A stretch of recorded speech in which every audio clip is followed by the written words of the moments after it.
For 3,000 years, the Galactic Council had kept peace among the stars.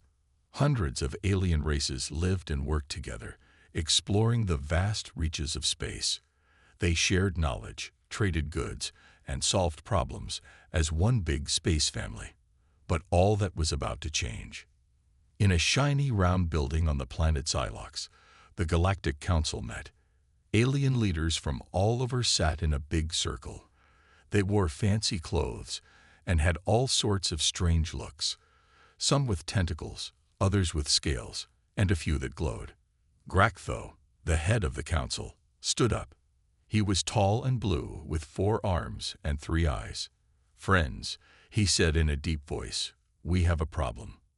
A new species has joined our galactic community. They call themselves humans." The room buzzed with whispers. Some aliens looked worried, others curious. Graktho went on, "These humans come from a planet called Earth. We found them just 50 years ago. They were still figuring out how to leave their own solar system when we met them." He touched a button, and a picture of Earth appeared in the middle of the room. It was a beautiful blue and green ball. "At first, we thought they were just another young race," Graktho said. "We welcomed them, as we always do. We shared our technology and our knowledge. But now—" He paused, his 3 eyes blinking nervously. Zixax, a small furry alien, spoke up. "What's the problem? They seemed nice when I met them." Graktho nodded. "Yes, they can be nice, but they're also dangerous. In just 50 years, they've learned things that took other races centuries. They're smart, they're curious, and they're unpredictable."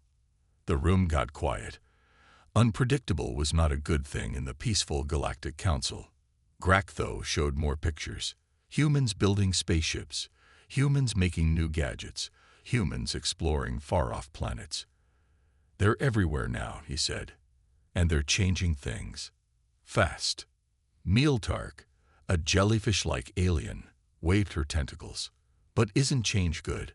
We've been the same for so long." "Change can be good," Graktho agreed. "But too much, too fast. It's risky. Some of our members are scared. They think the humans might take over one day." More whispers filled the room. "Take over? How could such a young race do that?" Just then, the doors opened. In walked 2 humans, a man and a woman. They wore simple blue uniforms with a patch that said Earth Alliance. "Sorry we're late," the woman said with a smile. "Traffic in space, you know how it is." Some aliens laughed nervously, others just stared. Graktho welcomed them, but his voice was stiff. "Ambassador Chen, Ambassador Rodriguez, please join us." As the humans sat down, the other aliens moved their chairs back a little. It was subtle, but noticeable. Ambassador Chen looked around, his eyes sharp. "Is everything okay? You all look tense." Graktho forced a smile. "Just discussing some important matters." "Now, what news from Earth?" Ambassador Rodriguez beamed. "Oh, great news. We've just figured out how to make our ships go twice as fast. And we've started a new colony on that planet you said was too harsh for life. Turns out, it just needed a little human touch." The room went silent. Graktho's 3 eyes widened. This was exactly what he was worried about. "That's impressive," he said slowly. "Very impressive indeed." The meeting went on, but there was a new feeling in the air. The peace that had lasted for 3,000 years suddenly felt shaky. The aliens looked at the humans with a mix of awe and fear. And the humans, they just kept smiling, excited about all the new things they were learning and doing. As the meeting ended, Graktho watched the humans leave. He turned to his assistant and whispered, "Keep a close eye on them. I have a feeling our peaceful days might be numbered." Little did Graktho know, his words would soon prove truer than he could have ever imagined. The galaxy was changing, and humanity was at the heart of it all. As the years passed, humanity's presence in the galaxy grew stronger. What started as a trickle of human explorers soon became a flood. Everywhere you looked, humans were making their mark. On the planet Nexus, the galaxy's biggest trade hub, a group of alien merchants watched a human ship land. It was sleek and shiny, nothing like the clunky vessels humans first used. "Look at that," said Zixax, the furry alien. 10 years ago, they could barely reach the next star. Now they're zipping across the galaxy like it's nothing. His friend, a tall, plant-like being named Frond, nodded. "I heard they reversed engineered our fastest engines. Then they made them even faster." As they talked, humans poured out of the ship. They carried strange new gadgets and crates full of Earth goods.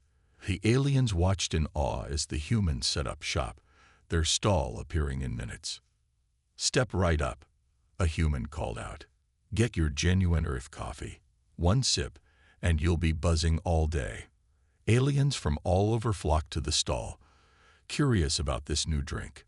Soon, the air was filled with excited chatter and the rich smell of coffee. Meanwhile, in a lab on the other side of Nexus, a team of human scientists worked alongside alien researchers. They were trying to cure a disease that had plagued a distant world for centuries. Dr. Emily Chen, the lead human scientist, peered into a microscope. "I think we've got it," she exclaimed. "Look here, Gloop." Gloop, a blob-like alien, oozed over to look. His body changed colors in excitement. "By the stars, you're right. How did you figure it out so quickly?" Emily shrugged. "We just looked at the problem differently. Sometimes, a fresh perspective is all you need." News of the breakthrough spread fast. Soon, the whole galaxy was talking about how humans had solved a problem that stumped alien scientists for years. But not everyone was happy about humanity's rapid progress. In a dark corner of a space station, a group of aliens met in secret. "They're advancing too quickly," hissed Slith, a snake-like being. "At this rate, they'll surpass us all in no time." Blorp, a gelatinous alien, wobbled nervously. "But what can we do? They're so adaptable. No matter what challenge they face, they always find a way through."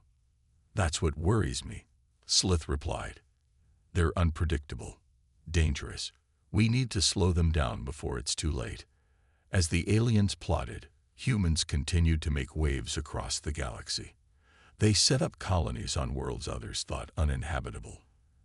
They'd made friends with species that had been isolated for millennia. They even started to unlock the secrets of faster-than-light travel.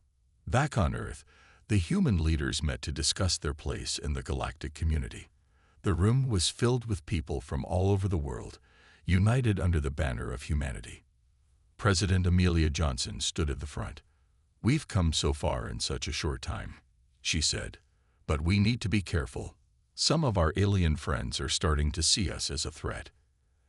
Admiral Zhang nodded. "We've picked up chatter.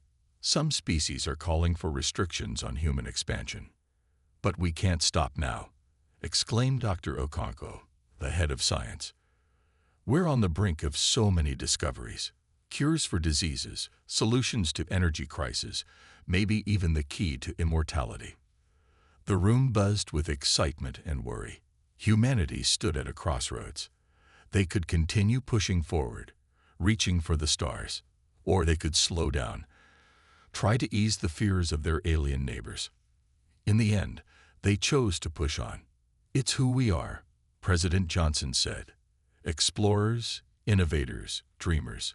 We can't change our nature, and we shouldn't have to." As the meeting ended, none of them knew the storm that was brewing in the Galactic Council. The aliens' unease was growing by the day, fueled by humanity's relentless progress. The peace that had lasted for 3,000 years was about to face its greatest test, and humanity, the newcomers to the galactic stage, would be at the center of it all.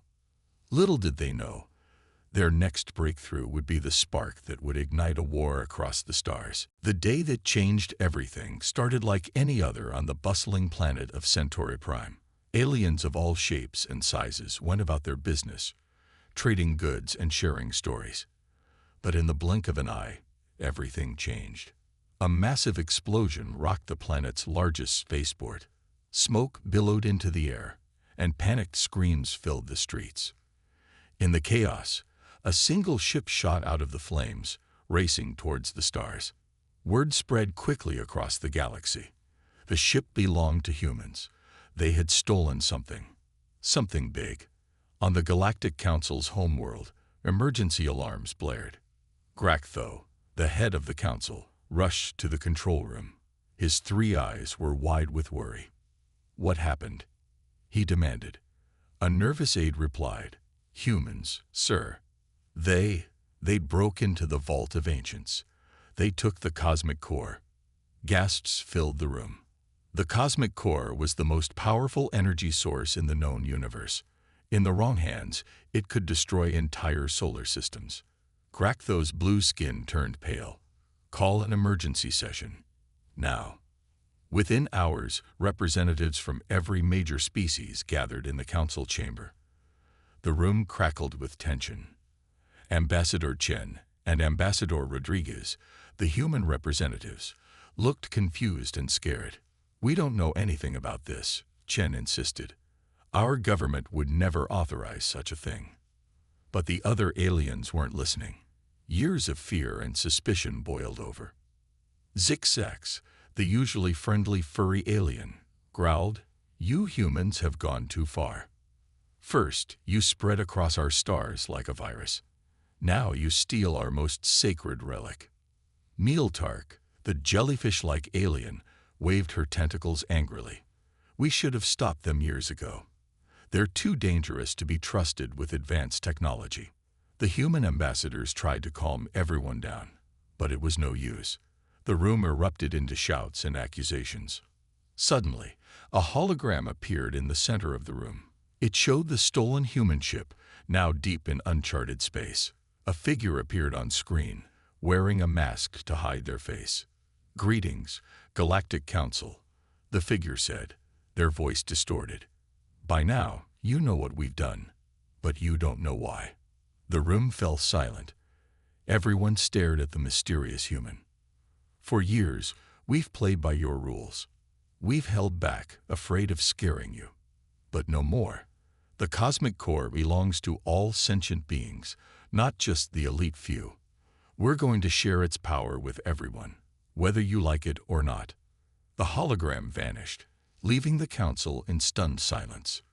Graktho stood up, his voice shaking with anger. "You see, this is what humans do. They take what isn't theirs. They upset the balance we've maintained for millennia. We have no choice now." He turned to the human ambassadors, his 3 eyes cold. "You are hereby expelled from the Galactic Council. All human ships are to leave Council space immediately. Any who remain will be treated as hostile." Ambassador Rodriguez gasped. "You can't do this. The actions of a few don't represent all of humanity." But Graktho wasn't finished. "Furthermore, I propose we take decisive action. The humans have proven they cannot be trusted with the knowledge and technology we've shared. They are a threat to galactic peace." He paused, looking around the room. The other aliens nodded in agreement, their faces grim. "I call for a vote," Graktho announced. "To preserve our way of life, to protect the galaxy from human chaos, I propose war." The word hung in the air like a heavy weight. War, something the galaxy hadn't seen in 3,000 years. One by one, the alien representatives voted. The human ambassadors watched in horror as the tally grew. It was unanimous.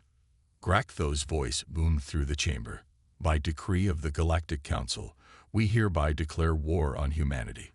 May the stars have mercy on us all." As the human ambassadors were escorted out, alarms began to sound across the galaxy. Ships were mobilized. Weapons, long dormant, were awakened. The 3,000 years of peace had come to an end, and humanity found itself facing the combined might of an entire galaxy. Little did the Council know, this decision would set in motion events that would change the face of the galaxy forever. The humans, backed into a corner, were about to show the universe what they were truly capable of. The news hit Earth like a supernova.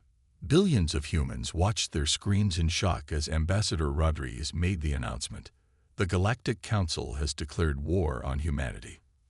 For a moment, the world stood still. Then, chaos erupted. In New York, crowds gathered in Times Square, their faces a mix of fear and anger. In Beijing, government officials rushed to emergency meetings. In Lagos, people hurried to stock up on supplies, unsure of what was to come. At the United Earth Defense Headquarters in Geneva, alarms blared nonstop. General Maria Santos, a tough woman with graying hair and fierce eyes, strode into the command center. "Status report," she barked. A young officer replied, his voice shaking. "Ma'am, we're getting reports of alien fleets mobilizing at the edges of our territory. They've given us 48 hours to surrender or face attack." General Santos' eyes narrowed. "Surrender? Not on my watch. Get me the World Council. Now." Within the hour, leaders from every nation on Earth gathered via hologram. The room crackled with tension and fear. President Amelia Johnson of the North American Alliance spoke first. "We all know why we're here. The question is, what do we do now?" For a moment, no one spoke. The idea of facing the entire galaxy in war seemed impossible. Then, Dr. Hiroshi Tanaka, the lead scientist of the Global Space Initiative, cleared his throat. "We fight," he said simply. All eyes turned to him. "For 50 years, we've been holding back," Dr. Tanaka continued. "We didn't want to scare our alien neighbors. But now we show them what humanity is truly capable of." General Santos nodded. "Dr. Tanaka is right. We've been developing technologies in secret, preparing for a day we hoped would never come. But that day is here." She pressed a button, and a hologram appeared in the center of the room. It showed sleek ships, advanced weapons, and technology that looked almost magical. "Ladies and gentlemen," General Santos said, "meet humanity's secret fleet." Gasps filled the room. President Johnson leaned forward, her eyes wide. How long have we had this?" "Since the day we joined the galactic community," General Santos replied. "We always hoped for peace, but we prepared for war. And now, it's time to use everything we've got." The next few hours were a flurry of activity. Leaders debated strategies, scientists explained new technologies, and military commanders prepared their forces. As the meeting wound down, President Johnson stood up. "We faced the greatest threat in human history," she said. "But we'd faced impossible odds before. We've survived ice ages, plagues, and our own destructive nature. We've reached the stars through sheer determination and ingenuity. And now we'll show the galaxy what happens when you back humanity into a corner." She paused, looking at each leader in turn.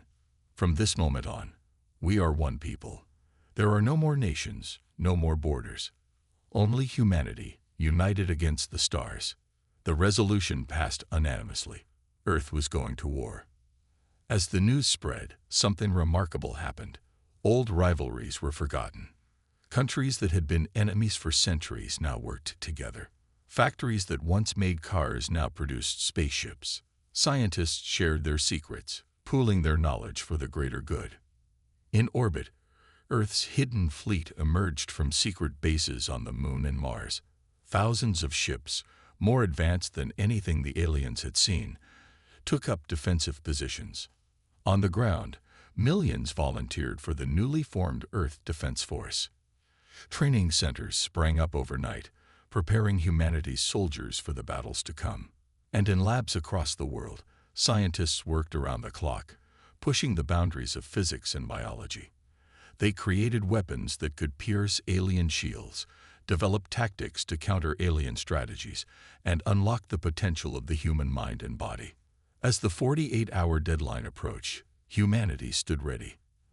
They were outnumbered and outgunned, facing an enemy that controlled most of the galaxy. But they had something the aliens didn't understand: the unbreakable human spirit. General Santos stood on the bridge of Earth's flagship, watching as the first alien ships appeared on the long-range scanners. She took a deep breath and gave the order that would echo across the stars. All ships, battle stations, let's show the galaxy what humanity can do. The greatest war in galactic history was about to begin, and humanity, the newcomers, the underdogs, were ready to fight for their place among the stars. The vastness of space erupted into chaos as the first shots of the Galactic War were fired. The alien armada, vast and imposing, descended upon the Sol system, expecting an easy victory. They were in for a surprise. As the alien ships entered the outer reaches of the solar system, they were met with a sight that made even the bravest alien admiral pause. Earth's hidden fleet, gleaming and ready, stood as a steel wall between the invaders and humanity's home. General Maria Santos stood on the bridge of the EDF Defiant, Earth's flagship. Her voice was calm as she gave the order. All ships, engage at will.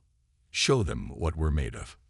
The space around Pluto lit up with explosions as the battle began. Human ships, smaller but faster, darted between the lumbering alien cruisers. They fired weapons that sliced through shields the aliens had thought impenetrable. On an alien command ship, Admiral Zixon of the Galactic Council forces watched in disbelief.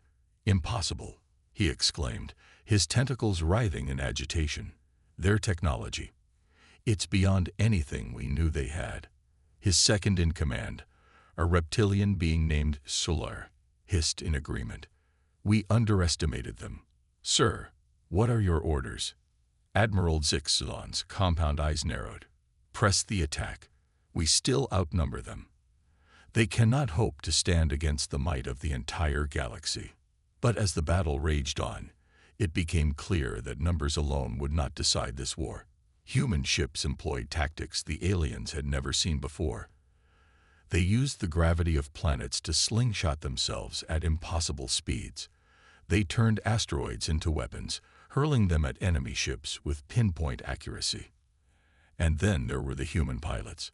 They flew with a reckless courage that left the aliens stunned.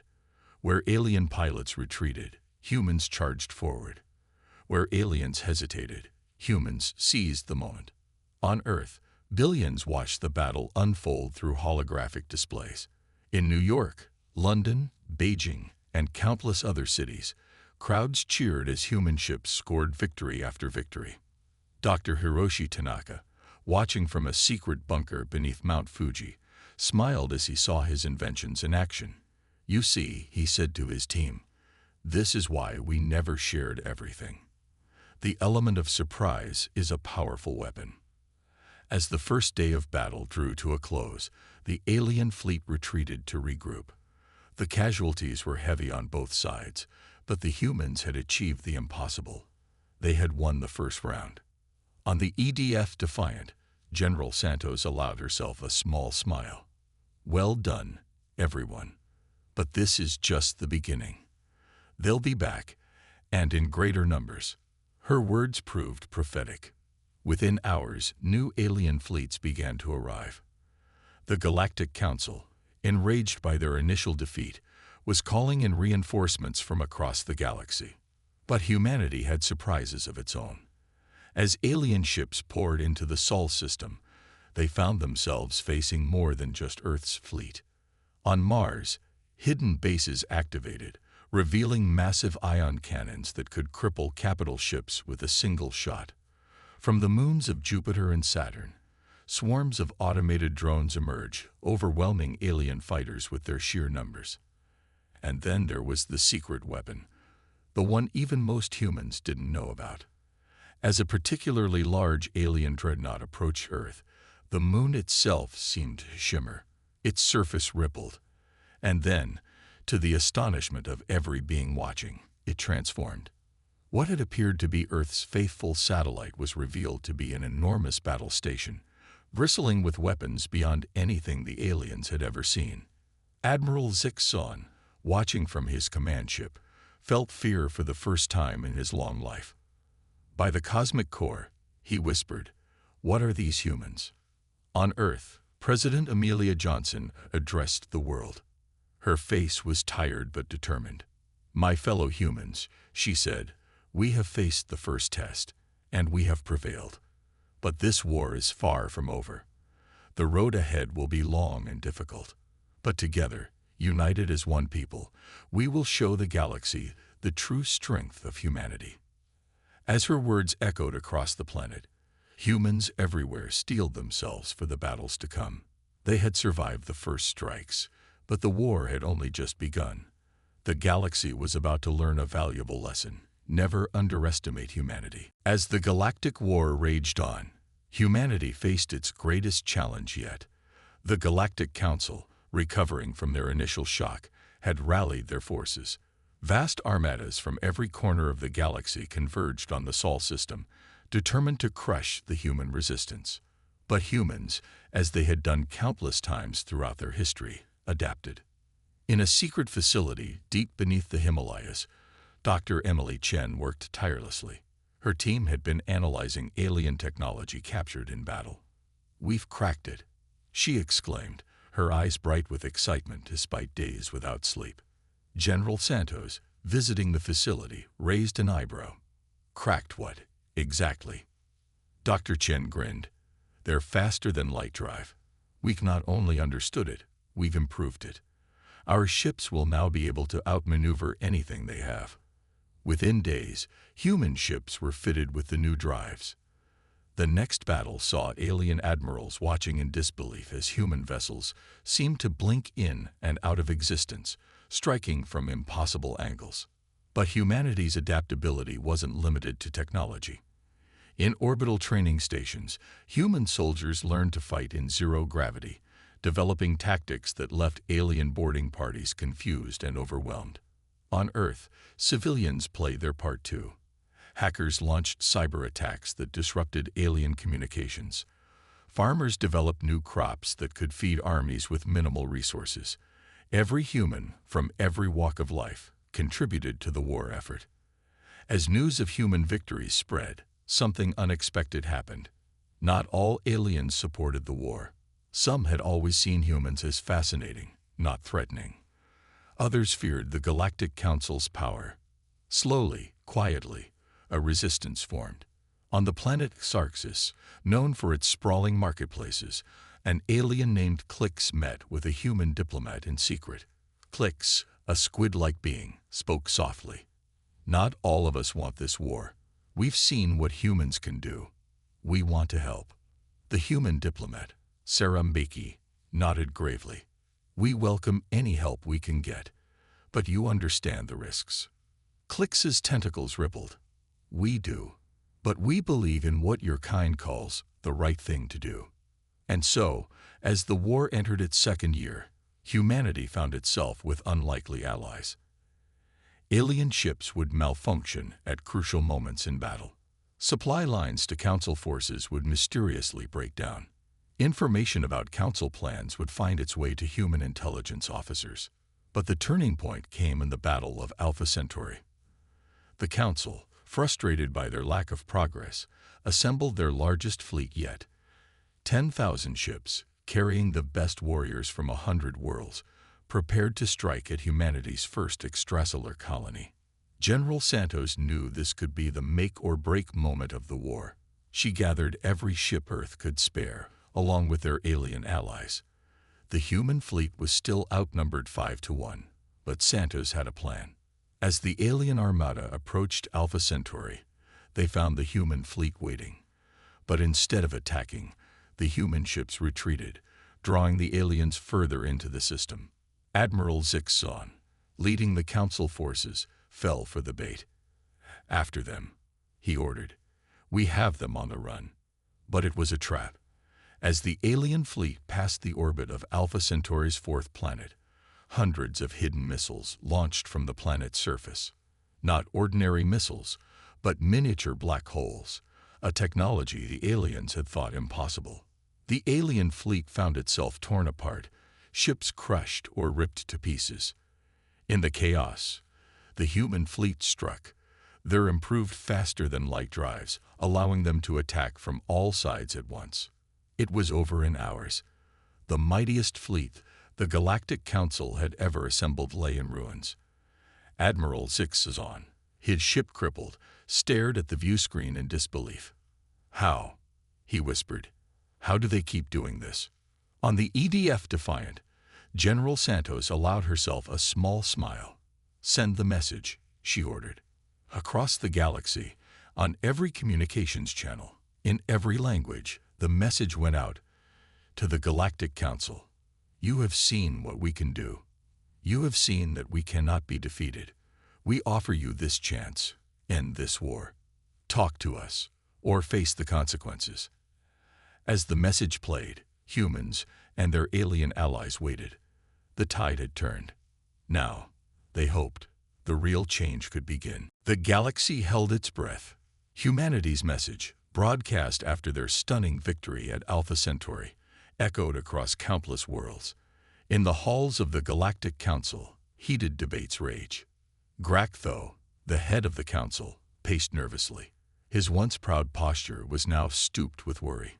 "We cannot give in to these upstarts," he declared, his three eyes blinking rapidly. But others weren't so sure. Mealtark, the jellyfish-like alien, spoke up. "We've underestimated them at every turn. Perhaps it's time we listened."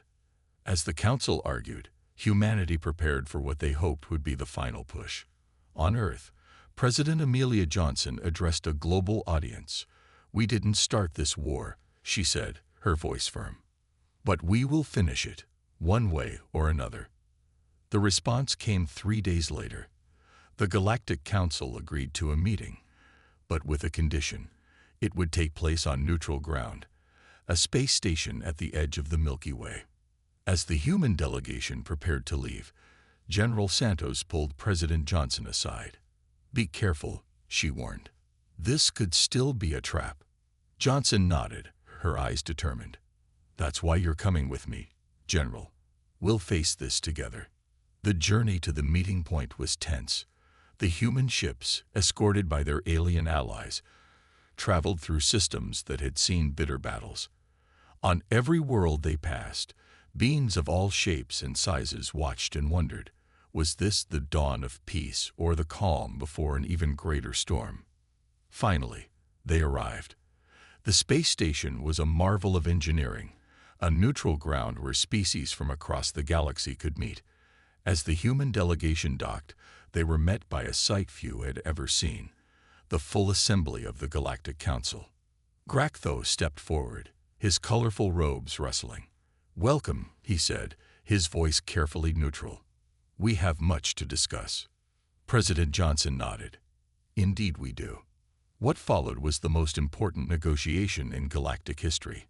For days, humans and aliens talked, argued, and slowly began to understand each other. The humans explained their rapid progress, their fear of being vulnerable in a vast, unknown galaxy.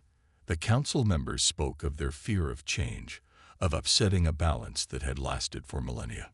Slowly, common ground was found. The council was impressed by humanity's innovations, their ability to think outside the box. The humans, in turn, saw the value in the stability the council had maintained for so long. On the 5th day, a breakthrough came. Zixzax, the furry alien who had once been so afraid of humans, proposed a solution.